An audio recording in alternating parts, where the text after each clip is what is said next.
ಜನಾಕ್ರೋಶ ರ್ಯಾಲಿಯಲ್ಲಿ ಶ್ರೀರಾಮುಲು ಅವರ ಹೇಳಿಕೆ ಇದು. ಖರ್ಗೆ ಅವರು ಹೇಳಿದ್ರು, ನರೇಂದ್ರ ಮೋದಿ ಅಮಿತ್ ಶಾ ಅವರು ಸರ್ಕಾರವನ್ನ ಬೀಳಿಸ್ತಾರೆ ಅಂತ ಹೇಳಿದ್ರು. ಇದು ಅದಲ್ಲ, ಮಲ್ಲಿಕಾರ್ಜುನ್ ಖರ್ಗೆ ಅವರೇ ಸರ್ಕಾರವನ್ನ ಬೀಳಿಸ್ತಾರೆ. ಕಾರಣ ಮಲ್ಲಿಕಾರ್ಜುನ್ ಖರ್ಗೆ ಅವರ ಮಗ ಪ್ರಿಯಾಂಕ್ ಖರ್ಗೆ ಅವರನ್ನ ಸಿಎಂ ಮಾಡುವಂತ ಉದ್ದೇಶ ಅಂತ ಶ್ರೀರಾಮುಲು ಅವರು ಜನಾಕ್ರೋಶ ಯಾತ್ರೆಯಲ್ಲಿ ಹೇಳಿದ್ದಾರೆ. 220 ದಿನಗಳು ಮಾತ್ರ ಉಳಿದಾತೆ. 220 ದಿನಗಳ ನಂತರ ಪುನಃ ಈ ರಾಜ್ಯದ ಮುಖ್ಯಮಂತ್ರಿಗಳಂತ ಸನ್ಮಾನ್ಯ ಸಿದ್ದರಾಮಯ್ಯನವರು ಅವರು ರಾಜೀನಾಮೆಯನ್ನು ಕೊಡ್ತಾರಾ, ಮಾಜಿ ಮುಖ್ಯಮಂತ್ರಿಗಳಾಗ್ತಾರ, ಡಿಕೆ ಶಿವಕುಮಾರ್ ಅವರು ಪುನಃ ಮುಖ್ಯಮಂತ್ರಿ ಆಗ್ಬೇಕೆಂದು ಹೋಗಿದಾರ. ಆ ಸರ್ಕಾರ ಏನಾಗುತ್ತೋ ಗೊತ್ತಿಲ್ಲ. ಆಗ್ಲಿ ಇವತ್ತು ಅಯೋಮಯದ ಪರಿಸ್ಥಿತಿಯಲ್ಲಿದೆ. ಇವತ್ತು ಖರ್ಗೆ ಅವರು, ದೊಡ್ಡ ಖರ್ಗೆ ಅವರು ಹೇಳ್ತಾ ಇದ್ರು, ಮೋದಿ ಸಾಹೇಬ್ರೇನೋ ಈ ಸರ್ಕಾರವನ್ನು ಬೆಳೆಸಬೇಕಂದೇಳಿ ಪ್ರಯತ್ನ ಮಾಡ್ತಾ ಇದ್ದಾರಂತೆ. ಮೋದಿ ಸಾಹೇಬ್ರಿಗೆ ಏನು ಕರ್ಮ ಬಿದ್ದಿದೇನ್ರಿ ಈ ಸರ್ಕಾರ ಬೆಳೆಸೋಕ್ ಸಲುವಾಗಿ? ನಿಮ್ಮಲ್ಲಿ ತೊಂದರೆ ಮಾಡ್ಕೊಂಡು ಬಿದ್ರೆ ಅದು ಮೋದಿ ಸಾಹೇಬ್ರ ಮೇಲೆ ಹಾಕ್ಬೇಕಂತ ನೋಡ್ತಾ ಇದ್ರಿ. ಖರ್ಗೆ ಸಾಹೇಬ್ರು, ದೊಡ್ಡ ಖರ್ಗೆ ಸಾಹೇಬ್ರದೊಂದು ಪ್ಲಾನ್ ಐತೆ. ಏನಂದ್ರೆ ಅವು ಇಬ್ರು ಜಗಳ ಮಾಡ್ತಾರೆ, ಗಂಡ ಹೆಂಡತಿ ತರ ಜಗಳ ಮಾಡ್ಕೊಂತ ಇದ್ರಲ್ಲ. ಆ ಗಂಡ ಹೆಂಡತಿ ತರ ಏನ್ ಜಗಳ ಮಾಡ್ಕೊಂತ ಇದ್ರು, ಅವ್ರ ಮಗನ ಕೂಡ ಮೂರನೇ ವ್ಯಕ್ತಿ ಆಗಿದ್ದು ನುಗ್ಗಿಸಿ ಇವತ್ತು ಗಂಡ ಹೆಂಡತಿ ಜಗಳ ಮಧ್ಯೆ ಮೂರನೇ ಅವನೋಗಿ ಅವ್ರ ಮಗನ ಮುಖ್ಯಮಂತ್ರಿ ಮಾಡ್ಬೇಕಂದೇಳಿ ಮೋದಿ ಸಾಹೇಬ್ರ ಮೇಲೆ ಆಗ್ತಾ ಇದಾರ. ನೋಡಿ, ನೆನಪಿಡ್ಕೊಳ್ರಿ, ಯಾರು ಕೂಡ ಬೇಕಾಗಿಲ್ಲ. ಈ ಸರ್ಕಾರ ಕೆಡವಕ್ಕೋಸ್ಕರವಾಗಿ ಸಿದ್ದರಾಮಯ್ಯ ಬೇಕಾಗಿಲ್ಲ, ಡಿಕೆ ಶಿವಕುಮಾರ್ ಬೇಕಾಗಿಲ್ಲ. ಖರ್ಗೆ ಸಾಹೇಬರು ಮುಂದಿನ ದಿನಗಳಲ್ಲಿ ಆ ಸೂಕ್ಷ್ಮತೆ, ಆ ವಿಷಯಗಳನ್ನು ತಿಳಿಸ್ಯಾರಂದ್ರಿಗಿನ ಈ ಸರ್ಕಾರ ಕೆಡವಲಕ್ಕೋಸ್ಕರವಾಗಿ, ಅವ್ರ ಮಗನ ಸ್ವಾರ್ಥಕ್ಕೋಸ್ಕರವಾಗಿ, ಅವ್ರ ಮಗನ ಮುಖ್ಯಮಂತ್ರಿ ಮಾಡಲ ಸಲುವಾಗಿ ಮಲ್ಲಿಕಾರ್ಜುನ್ ಖರ್ಗೆ ಅವರನ್ನೇ. ಜನಾಕ್ರೋಶ ರ್ಯಾಲಿಯಲ್ಲಿ ಶ್ರೀರಾಮುಲು ಅವರ ಹೇಳಿಕೆ ಇದು. ಖರ್ಗೆ ಅವರು ಹೇಳಿದ್ರು, ನರೇಂದ್ರ ಮೋದಿ ಅಮಿತ್ ಶಾ ಅವರು ಸರ್ಕಾರವನ್ನ ಬೀಳಿಸ್ತಾರೆ ಅಂತ ಹೇಳಿದ್ರು. ಇದು ಅದಲ್ಲ, ಮಲ್ಲಿಕಾರ್ಜುನ್ ಖರ್ಗೆ ಅವರೇ ಸರ್ಕಾರವನ್ನ ಬೀಳಿಸ್ತಾರೆ. ಕಾರಣ ಮಲ್ಲಿಕಾರ್ಜುನ್ ಖರ್ಗೆ ಅವರ ಮಗ ಪ್ರಿಯಾಂಕ್ ಖರ್ಗೆ ಅವರನ್ನ ಸಿಎಂ ಮಾಡುವಂತ ಉದ್ದೇಶ ಅಂತ ಶ್ರೀರಾಮುಲು ಅವರು ಜನಾಕ್ರೋಶ ಯಾತ್ರೆಯಲ್ಲಿ ಹೇಳಿದ್ದಾರೆ. 220 ದಿನಗಳು ಮಾತ್ರ ಉಳಿದಾತೆ. 220 ದಿನಗಳ ನಂತರ ಪುನಃ ಈ ರಾಜ್ಯದ ಮುಖ್ಯಮಂತ್ರಿಗಳಂತ ಸನ್ಮಾನ್ಯ ಸಿದ್ದರಾಮಯ್ಯನವರು ಅವರು ರಾಜೀನಾಮೆಯನ್ನು ಕೊಡ್ತಾರ, ಮಾಜಿ ಮುಖ್ಯಮಂತ್ರಿಗಳಾಗ್ತಾರ, ಡಿಕೆ ಶಿವಕುಮಾರ್ ಅವರು ಪುನಃ ಮುಖ್ಯಮಂತ್ರಿ ಆಗ್ಬೇಕೆಂದು ಹೋಗಿದಾರ. ಆ ಸರ್ಕಾರ ಏನಾಗುತ್ತೋ ಗೊತ್ತಿಲ್ಲ. ಆಗ್ಲಿ ಇವತ್ತು ಅಯೋಮಯದ ಪರಿಸ್ಥಿತಿಯಲ್ಲಿದೆ. ಇವತ್ತು ಖರ್ಗೆ ಅವರು, ದೊಡ್ಡ ಖರ್ಗೆ ಅವರು ಹೇಳ್ತಾ ಇದ್ರು, ಮೋದಿ ಸಾಹೇಬ್ರೇನೋ ಈ ಸರ್ಕಾರವನ್ನು ಬೆಳೆಸಬೇಕಂದೇಳಿ ಪ್ರಯತ್ನ ಮಾಡ್ತಾ ಇದ್ದಾರಂತೆ. ಮೋದಿ ಸಾಹೇಬ್ರಿಗೆ ಏನು ಕರ್ಮ ಬಿದ್ದಿದೇನ್ರಿ ಈ ಸರ್ಕಾರ ಬೆಳೆಸೋಕ್ ಸಲುವಾಗಿ? ನಿಮ್ಮಲ್ಲಿ ತೊಂದರೆ ಮಾಡ್ಕೊಂಡು ಬಿದ್ರೆ ಅದು ಮೋದಿ ಸಾಹೇಬ್ರ ಮೇಲೆ ಹಾಕ್ಬೇಕಂತ ನೋಡ್ತಾ ಇದ್ರಿ. ಖರ್ಗೆ ಸಾಹೇಬ್ರು, ದೊಡ್ಡ ಖರ್ಗೆ ಸಾಹೇಬ್ರದೊಂದು ಪ್ಲಾನ್ ಐತೆ. ಏನಂದ್ರೆ ಅವು ಇಬ್ರು ಜಗಳ ಮಾಡ್ತಾರೆ, ಗಂಡ ಹೆಂಡತಿ ತರ ಜಗಳ ಮಾಡ್ಕೊಂತ ಇದ್ರಲ್ಲ. ಆ ಗಂಡ ಹೆಂಡತಿ ತರ ಏನ್ ಜಗಳ ಮಾಡ್ಕೊಂತ ಇದ್ರು, ಅವ್ರ ಮಗನ ಕೂಡ ಮೂರನೇ ವ್ಯಕ್ತಿ ಆಗಿದ್ದು ನುಗ್ಗಿಸಿ ಇವತ್ತು ಗಂಡ ಹೆಂಡತಿ ಜಗಳ ಮಧ್ಯೆ ಮೂರನೇ ಅವನೋಗಿ ಅವ್ರ ಮಗನ ಮುಖ್ಯಮಂತ್ರಿ ಮಾಡ್ಬೇಕಂದೇಳಿ ಮೋದಿ ಸಾಹೇಬ್ರ ಮೇಲೆ ಆಗ್ತಾ ಇದಾರ. ನೋಡಿ, ನೆನಪಿಡ್ಕೊಳ್ರಿ, ಯಾರು ಕೂಡ ಬೇಕಾಗಿಲ್ಲ. ಈ ಸರ್ಕಾರ ಕೆಡವಕ್ಕೋಸ್ಕರವಾಗಿ ಸಿದ್ದರಾಮಯ್ಯ ಬೇಕಾಗಿಲ್ಲ, ಡಿಕೆ ಶಿವಕುಮಾರ್ ಬೇಕಾಗಿಲ್ಲ. ಖರ್ಗೆ ಸಾಹೇಬರು ಮುಂದಿನ ದಿನಗಳಲ್ಲಿ ಆ ಸೂಕ್ಷ್ಮತೆ, ಆ ವಿಷಯಗಳನ್ನು ತಿಳಿಸ್ಯಾರಂದ್ರಿಗಿನ ಈ ಸರ್ಕಾರ ಕೆಡವಲಕ್ಕೋಸ್ಕರವಾಗಿ, ಅವ್ರ ಮಗನ ಸ್ವಾರ್ಥಕ್ಕೋಸ್ಕರವಾಗಿ, ಅವ್ರ ಮಗನ ಮುಖ್ಯಮಂತ್ರಿ ಮಾಡಲ ಸಲುವಾಗಿ ಮಲ್ಲಿಕಾರ್ಜುನ್ ಖರ್ಗೆ ಅವರನ್ನೇ ಈ ಸರ್ಕಾರ. ಜನಾಕ್ರೋಶ ರ್ಯಾಲಿಯಲ್ಲಿ ಶ್ರೀರಾಮುಲು ಅವರ ಹೇಳಿಕೆ ಇದು. ಖರ್ಗೆ ಅವರು ಹೇಳಿದ್ರು, ನರೇಂದ್ರ ಮೋದಿ ಅಮಿತ್ ಶಾ ಅವರು ಸರ್ಕಾರವನ್ನ ಬೀಳಿಸ್ತಾರೆ ಅಂತ ಹೇಳಿದ್ರು. ಇದು ಅದಲ್ಲ, ಮಲ್ಲಿಕಾರ್ಜುನ್ ಖರ್ಗೆ ಅವರೇ ಸರ್ಕಾರವನ್ನ ಬೀಳಿಸ್ತಾರೆ. ಕಾರಣ ಮಲ್ಲಿಕಾರ್ಜುನ್ ಖರ್ಗೆ ಅವರ ಮಗ ಪ್ರಿಯಾಂಕ್ ಖರ್ಗೆ ಅವರನ್ನ ಸಿಎಂ ಮಾಡುವಂತ ಉದ್ದೇಶ ಅಂತ ಶ್ರೀರಾಮುಲು ಅವರು ಜನಾಕ್ರೋಶ ಯಾತ್ರೆಯಲ್ಲಿ ಹೇಳಿದ್ದಾರೆ. 220 ದಿನಗಳು ಮಾತ್ರ ಉಳಿದಾತೆ.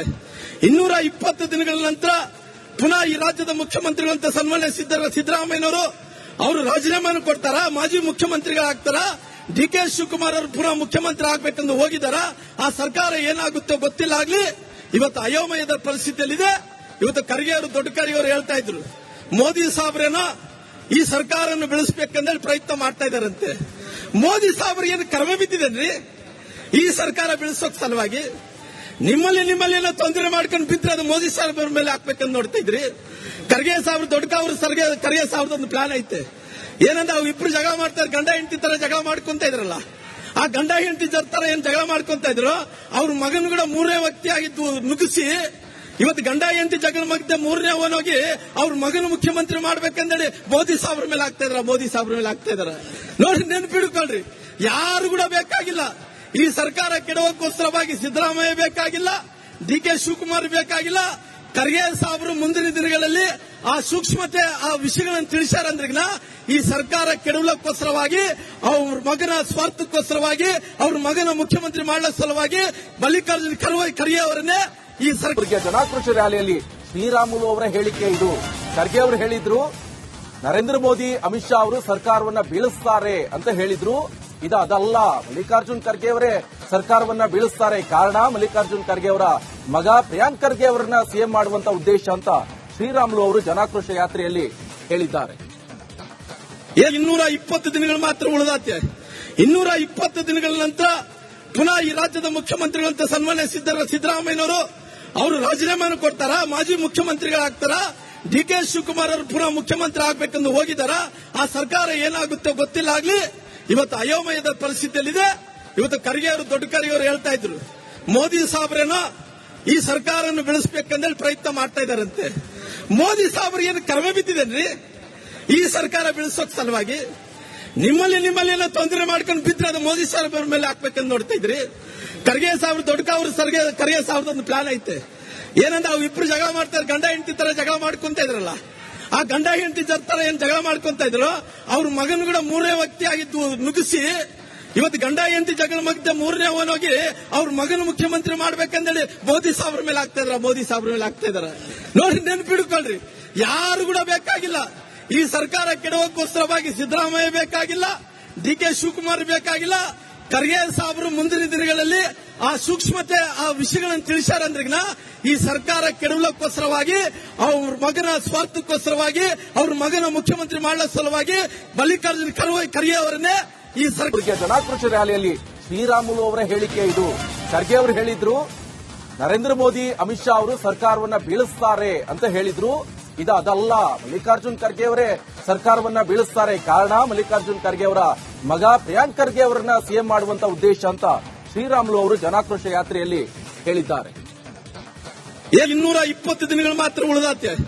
220 ದಿನಗಳ ನಂತರ ಪುನಃ ಈ ರಾಜ್ಯದ ಮುಖ್ಯಮಂತ್ರಿಗಳಂತ ಸನ್ಮಾನ್ಯ ಸಿದ್ದರಾಮಯ್ಯನವರು ಅವರು ರಾಜೀನಾಮೆಯನ್ನು ಕೊಡ್ತಾರ, ಮಾಜಿ ಮುಖ್ಯಮಂತ್ರಿಗಳಾಗ್ತಾರ, ಡಿಕೆ ಶಿವಕುಮಾರ್ ಅವರು ಪುನಃ ಮುಖ್ಯಮಂತ್ರಿ ಆಗ್ಬೇಕೆಂದು ಹೋಗಿದಾರ. ಆ ಸರ್ಕಾರ ಏನಾಗುತ್ತೋ ಗೊತ್ತಿಲ್ಲ. ಆಗ್ಲಿ ಇವತ್ತು ಅಯೋಮಯದ ಪರಿಸ್ಥಿತಿಯಲ್ಲಿದೆ. ಇವತ್ತು ಖರ್ಗೆ ಅವರು, ದೊಡ್ಡ ಖರ್ಗೆ ಅವರು ಹೇಳ್ತಾ ಇದ್ರು, ಮೋದಿ ಸಾಹೇಬ್ರೇನೋ ಈ ಸರ್ಕಾರವನ್ನು ಬೆಳೆಸಬೇಕಂದೇಳಿ ಪ್ರಯತ್ನ ಮಾಡ್ತಾ ಇದ್ದಾರಂತೆ. ಮೋದಿ ಸಾಹೇಬ್ರಿಗೆ ಏನು ಕರ್ಮ ಬಿದ್ದಿದೇನ್ರಿ ಈ ಸರ್ಕಾರ ಬೆಳೆಸೋಕ್ ಸಲುವಾಗಿ? ನಿಮ್ಮಲ್ಲಿ ಏನೋ ತೊಂದರೆ ಮಾಡ್ಕೊಂಡು ಬಿದ್ರೆ ಅದು ಮೋದಿ ಸಾಹೇಬ್ರ ಮೇಲೆ ಹಾಕ್ಬೇಕಂತ ನೋಡ್ತಾ ಇದ್ರಿ. ಖರ್ಗೆ ಸಾಹೇಬ್ರು, ದೊಡ್ಡ ಖರ್ಗೆ ಸಾಹೇಬ್ರ ಒಂದು ಪ್ಲಾನ್ ಐತೆ. ಏನಂದ್ರೆ ಅವು ಇಬ್ರು ಜಗಳ ಮಾಡ್ತಾರೆ, ಗಂಡ ಹೆಂಡತಿ ತರ ಜಗಳ ಮಾಡ್ಕೊಂತ ಇದ್ರಲ್ಲ, ಆ ಗಂಡ ಹೆಂಡತಿ ತರ ಏನ್ ಜಗಳ ಮಾಡ್ಕೊಂತ ಇದ್ರು, ಅವ್ರ ಮಗನ ಕೂಡ ಮೂರನೇ ವ್ಯಕ್ತಿ ಆಗಿದ್ದು ನುಗ್ಗಿಸಿ ಇವತ್ತು ಗಂಡ ಹೆಂಡತಿ ಜಗಳ ಮಧ್ಯೆ ಮೂರನೇ ಅವನೋಗಿ ಅವ್ರ ಮಗನ ಮುಖ್ಯಮಂತ್ರಿ ಮಾಡ್ಬೇಕಂದೇಳಿ ಮೋದಿ ಸಾಹೇಬ್ರ ಮೇಲೆ ಆಗ್ತಾ ಇದಾರ. ನೋಡಿ, ನೆನಪಿಡ್ಕೊಳ್ರಿ, ಯಾರು ಕೂಡ ಬೇಕಾಗಿಲ್ಲ. ಈ ಸರ್ಕಾರ ಕೆಡವಕ್ಕೋಸ್ಕರವಾಗಿ ಸಿದ್ದರಾಮಯ್ಯ ಬೇಕಾಗಿಲ್ಲ, ಡಿಕೆ ಶಿವಕುಮಾರ್ ಬೇಕಾಗಿಲ್ಲ. ಖರ್ಗೆ ಸಾಹೇಬರು ಮುಂದಿನ ದಿನಗಳಲ್ಲಿ ಆ ಸೂಕ್ಷ್ಮತೆ, ಆ ವಿಷಯಗಳನ್ನು ತಿಳಿಸ್ಯಾರಂದ್ರಿಗಿನ ಈ ಸರ್ಕಾರ ಕೆಡವಲಕ್ಕೋಸ್ಕರವಾಗಿ, ಅವ್ರ ಮಗನ ಸ್ವಾರ್ಥಕ್ಕೋಸ್ಕರವಾಗಿ, ಅವ್ರ ಮಗನ ಮುಖ್ಯಮಂತ್ರಿ ಮಾಡಲ ಸಲುವಾಗಿ ಮಲ್ಲಿಕಾರ್ಜುನ್ ಖರ್ಗೆ ಅವರನ್ನೇ ಈ ಸರ್ಕಾರ. ಜನಾಕ್ರೋಶ ರ್ಯಾಲಿಯಲ್ಲಿ ಶ್ರೀರಾಮುಲು ಅವರ ಹೇಳಿಕೆ ಇದು. ಖರ್ಗೆ ಅವರು ಹೇಳಿದ್ರು ನರೇಂದ್ರ ಮೋದಿ ಅಮಿತ್ ಶಾ ಅವರು ಸರ್ಕಾರವನ್ನ ಬೀಳಿಸ್ತಾರೆ ಅಂತ ಹೇಳಿದ್ರು. ಇದು ಅದಲ್ಲ, ಮಲ್ಲಿಕಾರ್ಜುನ್ ಖರ್ಗೆ ಅವರೇ ಸರ್ಕಾರವನ್ನ ಬೀಳಿಸ್ತಾರೆ. ಕಾರಣ ಮಲ್ಲಿಕಾರ್ಜುನ್ ಖರ್ಗೆ ಅವರ ಮಗ ಪ್ರಿಯಾಂಕ್ ಖರ್ಗೆ ಅವರನ್ನ ಸಿಎಂ ಮಾಡುವಂತ ಉದ್ದೇಶ ಅಂತ ಶ್ರೀರಾಮುಲು ಅವರು ಜನಾಕ್ರೋಶ ಯಾತ್ರೆಯಲ್ಲಿ ಹೇಳಿದ್ದಾರೆ. 220 ದಿನಗಳು ಮಾತ್ರ ಉಳಿದಾತೆ. 220 ದಿನಗಳ ನಂತರ ಪುನಃ ಈ ರಾಜ್ಯದ ಮುಖ್ಯಮಂತ್ರಿಗಳಂತ ಸನ್ಮಾನ್ಯ ಸಿದ್ದರಾಮಯ್ಯನವರು ಅವರು ರಾಜೀನಾಮೆಯನ್ನು ಕೊಡ್ತಾರ, ಮಾಜಿ ಮುಖ್ಯಮಂತ್ರಿಗಳಾಗ್ತಾರ, ಡಿಕೆ ಶಿವಕುಮಾರ್ ಅವರು ಪುನಃ ಮುಖ್ಯಮಂತ್ರಿ ಆಗ್ಬೇಕೆಂದು ಹೋಗಿದಾರ. ಆ ಸರ್ಕಾರ ಏನಾಗುತ್ತೋ ಗೊತ್ತಿಲ್ಲ. ಆಗ್ಲಿ ಇವತ್ತು ಅಯೋಮಯದ ಪರಿಸ್ಥಿತಿಯಲ್ಲಿದೆ. ಇವತ್ತು ಖರ್ಗೆ ಅವರು, ದೊಡ್ಡ ಖರ್ಗೆ ಅವರು ಹೇಳ್ತಾ ಇದ್ರು, ಮೋದಿ ಸಾಹೇಬ್ರೇನೋ ಈ ಸರ್ಕಾರವನ್ನು ಬೆಳೆಸಬೇಕಂದೇಳಿ ಪ್ರಯತ್ನ ಮಾಡ್ತಾ ಇದ್ದಾರಂತೆ. ಮೋದಿ ಸಾಹೇಬ್ರಿಗೆ ಏನು ಕರ್ಮ ಬಿದ್ದಿದೇನ್ರಿ ಈ ಸರ್ಕಾರ ಬೆಳೆಸೋಕ್ ಸಲುವಾಗಿ?